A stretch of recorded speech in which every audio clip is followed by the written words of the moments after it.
Well, once again, Chris Voak has managed to kick a lot of goals this season, 100-odd winners so far, Chris. So Friday night, are you going to add to your tally? You've got a good drive in Bolton 10. Well, I hope so. If only my performance on the footy field was as good as the season, getting 100 winners. If I kicked 100 goals this season, I might have made it a bit further. Well, you were a premiership player in the Colts for East Perth against Claremont. Yeah, we did, didn't we? We did beat the Claremont boys. Yeah, they were fond memories. However, yeah, getting back on task. Bolton 10 was very, very good run last start. His run before was extremely good. He's dropping back to an M1 to M3 field tonight, Friday. Should be very hard to beat, I think.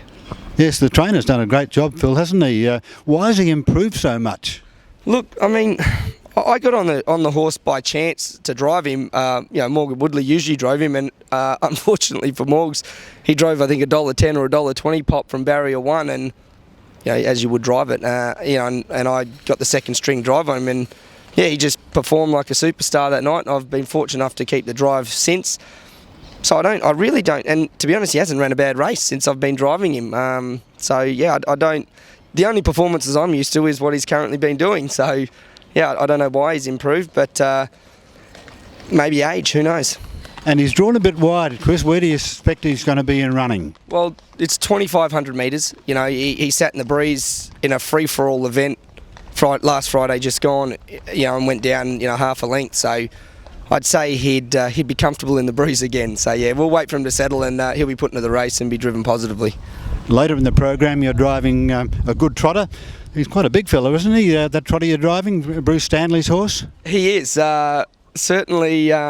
Luckily he's quite easy to drive in the sense you just got to get him around and drive him like a chariot horse, so you don't have to sit him in the field too much because his name's Lightning Calder, of course. Yes, well. And he's a big lump of a horse to look around, put it that way. But yeah, he's been going sensational.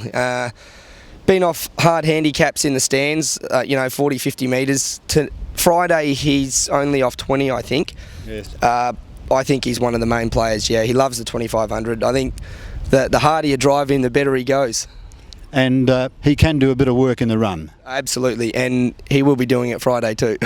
And now, Chris, you probably would like to drive a double on Friday night because you've spent half the family fortune going over to Europe. How long were you over in Europe for? A month all up, Ken. We were fortunate enough to go from Rome, Croatia, Slovenia, Austria, went into Prague at Czech Republic, Germany, and Amsterdam. Then we met. I had my mate's wedding in Norway where we met fellow Gallops personality Jimmy Taylor and his family, Brittany Taylor and her partner, and then did the Greek islands for 10 days. So it was very, very good and refreshing. Sounds terrible, but I'm sure you're going to have a load of fun at Gloucester Park on Friday night. Well, hopefully I get the double. Like you said, the bank account's a little low.